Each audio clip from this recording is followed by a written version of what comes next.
All right, scholars, this is this week's listen and response, so make sure you have your name at the top. So, Miss A, today's date is the 4th.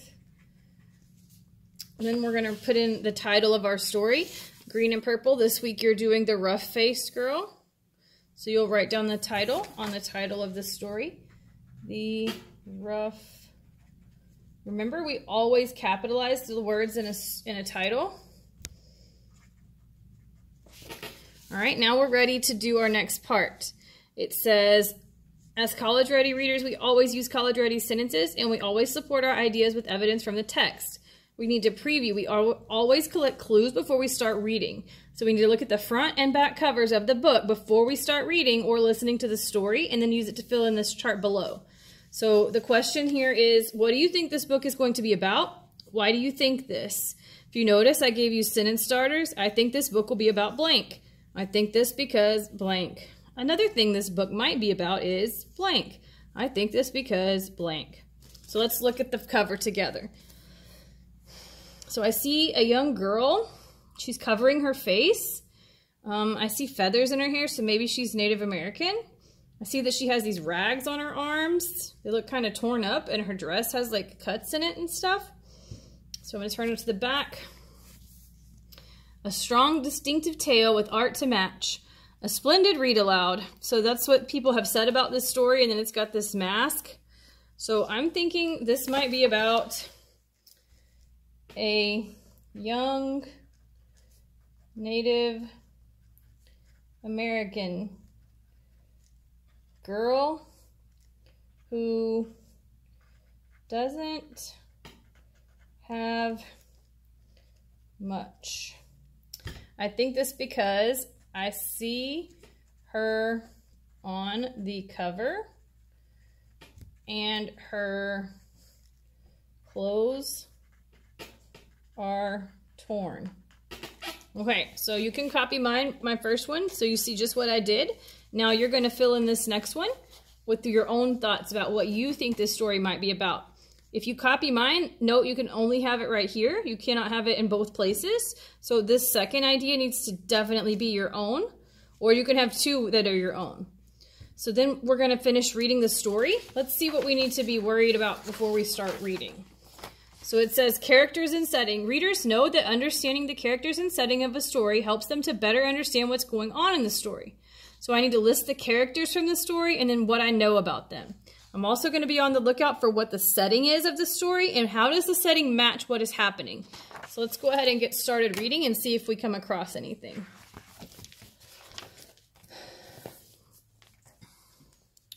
Once, long ago, there was a village by the shores of Lake Ontario.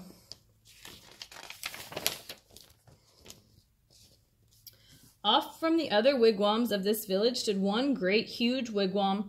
Painted on its sides were pictures of the sun, moon, stars, plants, trees, and animals. And inside this wigwam there was said to live a very great, rich, powerful, and supposedly handsome, invisible being. However, no one could see him, except his sister, who lived there too. Many women wanted to marry the invisible being, but his sister said, only the one who can see him can marry him. So I know invisible means that you can't see it, right? It's clear or see-through, you can't see it. So let's see what happens next. Now in this village there lived a poor man who had 3 daughters. The 2 older daughters were cruel and hard-hearted, and they made their younger sister sit by the fire and feed the flames. When the burning branches popped, the sparks fell on her. In time, her hands became burnt and scarred. Her arms, too, became rough and scarred. Even her face was marked by the fire, and her beautiful long black hair hung ragged and charred. And those 2 older sisters laughed at her, saying, "Ha! You're ugly, you rough-faced girl!" And they made her life very lonely and miserable indeed.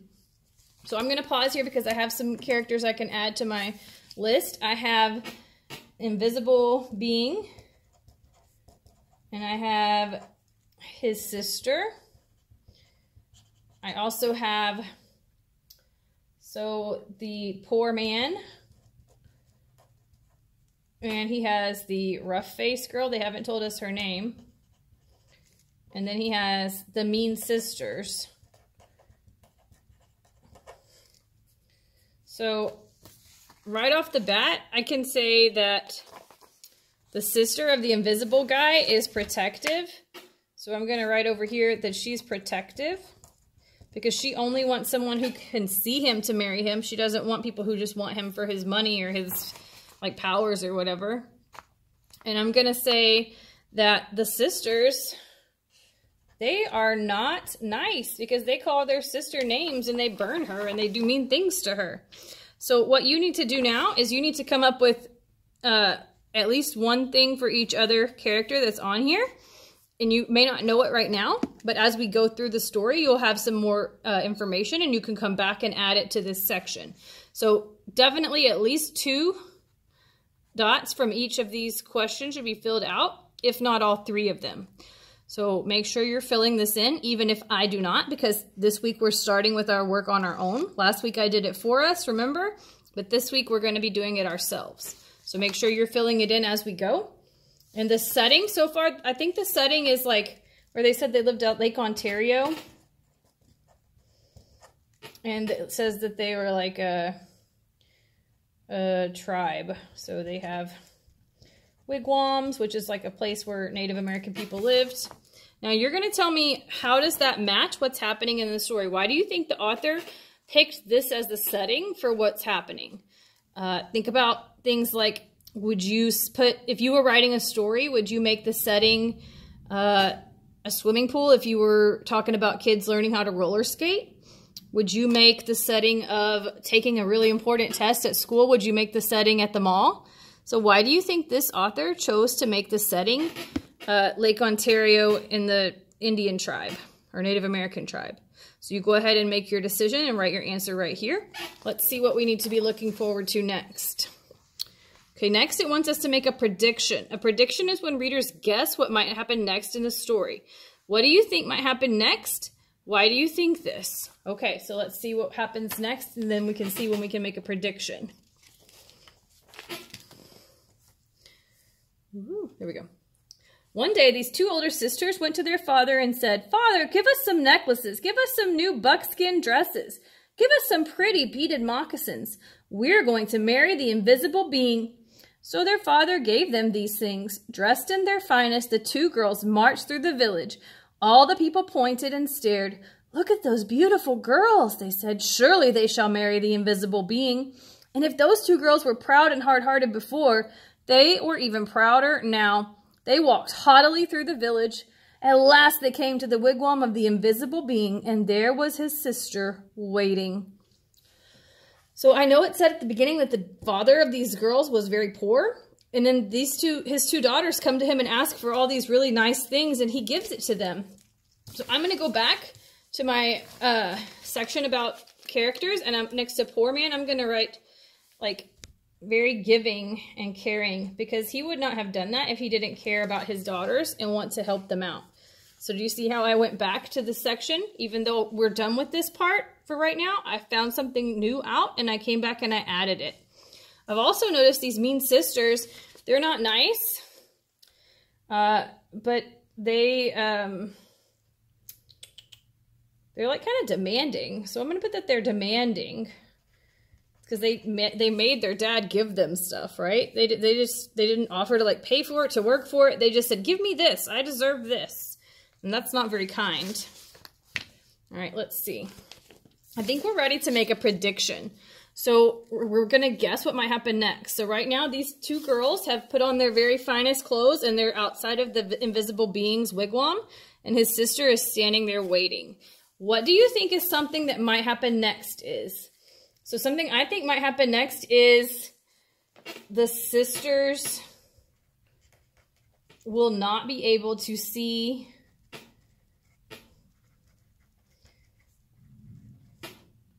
the invisible being. And I think this because they aren't very kind.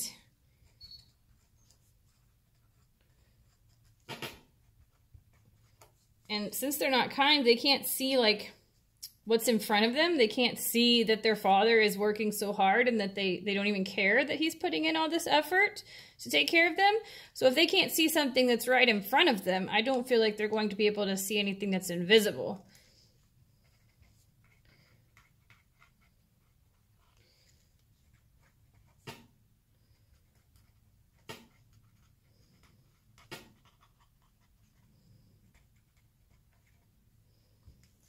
So I wrote, something I think might happen next is the sisters will not be able to see the invisible being.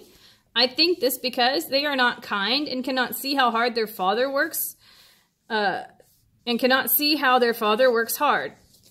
So you're going to go ahead, you can copy this one in this blank, but you need to have your own original thought about what might happen next in this blank.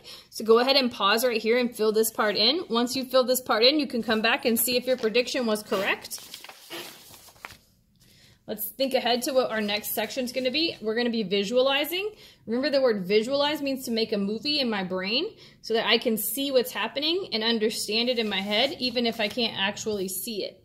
So we'll keep that in mind as we continue reading. Let's see if our predictions were correct. "Why have you come?" she asked. "We want to marry the invisible being," they answered. "That's why we're here." "If you want to marry my brother," she replied, "you have to have seen him. Tell me, have you seen the invisible being?" "Of course we've seen him," they insisted. "Can't you see how pretty we are? Can't you see the beautiful clothes we wear?" "Oh yes, anyone can tell that we've truly seen the invisible being." "All right," she said quietly. "If you think you've seen him, then tell me, what's his bow made of?" And suddenly her voice was swift as lightning and strong as thunder.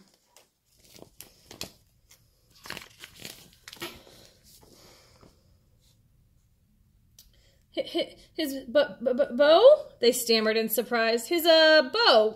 We know. But turning desperately to one another, they whispered, "What shall we say?" "Let's say it's the oak tree." So they said, "It's the great oak tree." "No," said the sister of the invisible being. "No." Oh, she saw at once how they lied. "Tell me," she continued, "if you think you've seen my brother, the invisible being, then what's the runner of his sled made of?"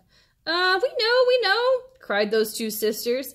But whispering feverishly again, they wondered, "What shall we say? What shall we say?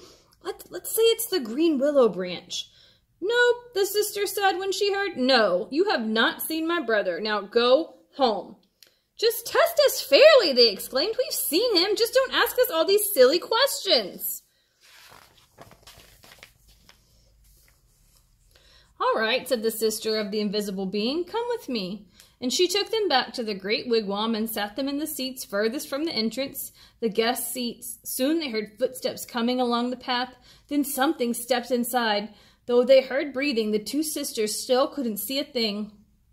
Suddenly a great bow and beaded quiver of arrows appeared in the air and were set down. But though those two girls sat there, their eyes wide all through that night, they never saw a thing more. And in the morning they had to go home ashamed.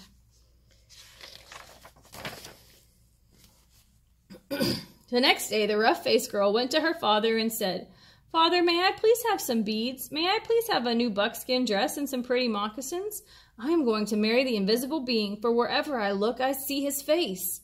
But her father sighed. "Daughter," he said, "I'm sorry. I have no beads left for you, only some little broken shells. I have no buckskin dress, and as for moccasins, all I have left are my old, worn, cracked, and stretched-out pair from last year, and they're much too big." But she said, "Whatever you can spare, I can use." So he gave her those things. So I'm going to pause right here because I'm learning something new about the rough-faced girl. So I'm going to go back to that part in my thing. And rough-faced girl, she says, "Whatever you can spare, I can use." So she's like, she is not picky. She's very grateful. So she's not picky. She's not demanding. She's grateful for what she gets. Even though it's not exactly what she wanted, and it's not like beautiful like the other sisters got, she's still grateful and is thanking her dad for giving it to her. Let's see what happens next.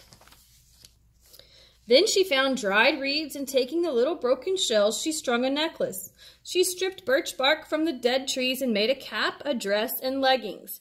Then, with a sharp piece of bone, she carved in the bark pictures of the sun, moon, stars, plants, trees, and animals. She went down to the lake shore and soaked the moccasins in the water until they grew soft. Then she molded them to her feet, but they were still too big, and they flapped like little ducks' feet as she walked. Then all of the people came out of their wigwams. They pointed and stared. "Look at that ugly girl," they laughed. "Look at her strange clothes. Hey, go home, you ugly girl. You'll never marry the invisible being."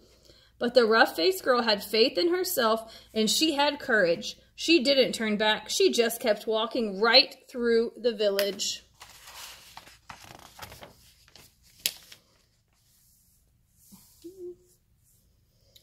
As she walked, she saw the great beauty of the earth and sky spreading before her, and truly she alone of all in that village saw in those things the sweet yet awesome face of the invisible being.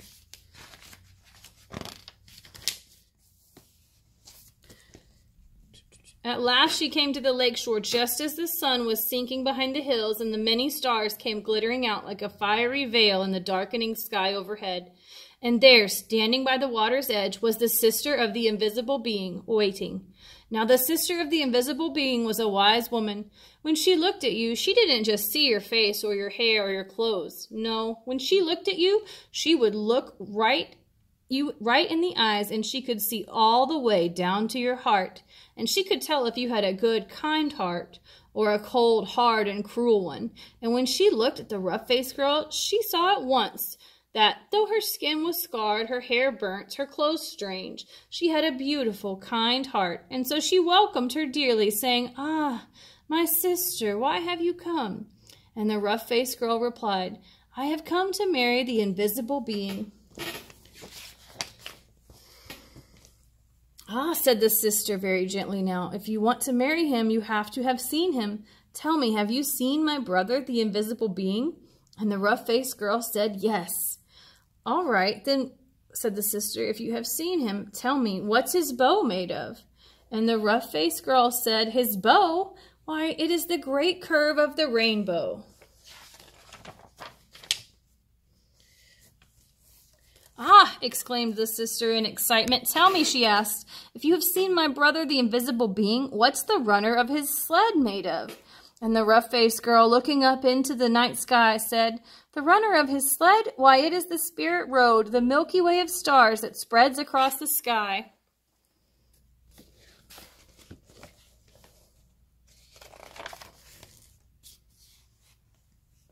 "Ah," cried the sister in wonder and delight, "you have seen him. Come with me." And taking the rough-faced girl by the hand, she led her back to the great wigwam and sat her in the seat next to the entrance, the wife's seat. Then they heard footsteps coming along the path, closer and closer. The entrance flap of the wigwam lifted up, and in stepped the invisible being. And when he saw her sitting there, he said, "At last we have been found out." Then, smiling kindly, he added, "And oh, my sister, but she is beautiful." And his sister said, "Yes." The sister of the invisible being then gave the rough-faced girl the finest of buckskin robes and a necklace of perfect shells. "Now bathe in the lake," she said, "and dress in these." So the rough-faced girl bathed in the waters of the lake. Suddenly all the scars vanished from her body. Her skin grew smooth again, and her beautiful black hair grew in long and glossy as a raven's wing. Now anyone could see that she was indeed beautiful. But the invisible being and his sister had seen that from the start. Then at last the rough-faced girl and the invisible being were married. They lived together in the great gladness and were never parted. All right, so let's go ahead and do the visualization part.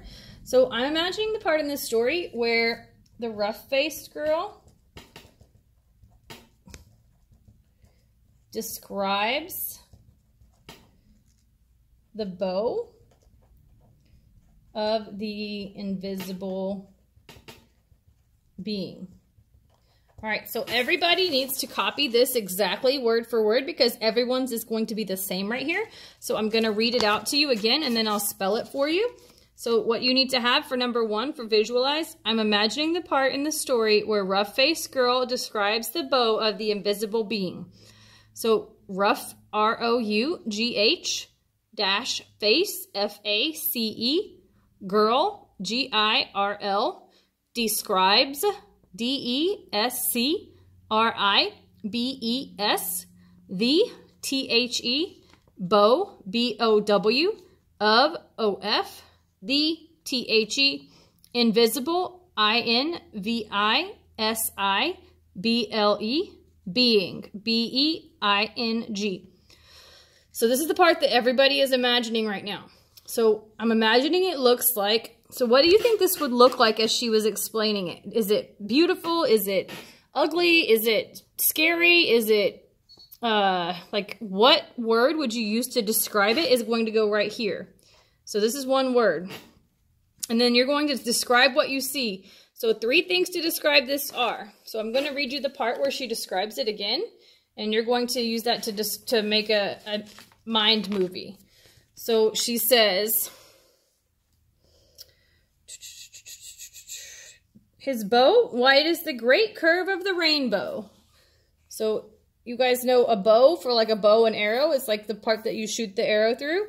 She is describing it as a rainbow.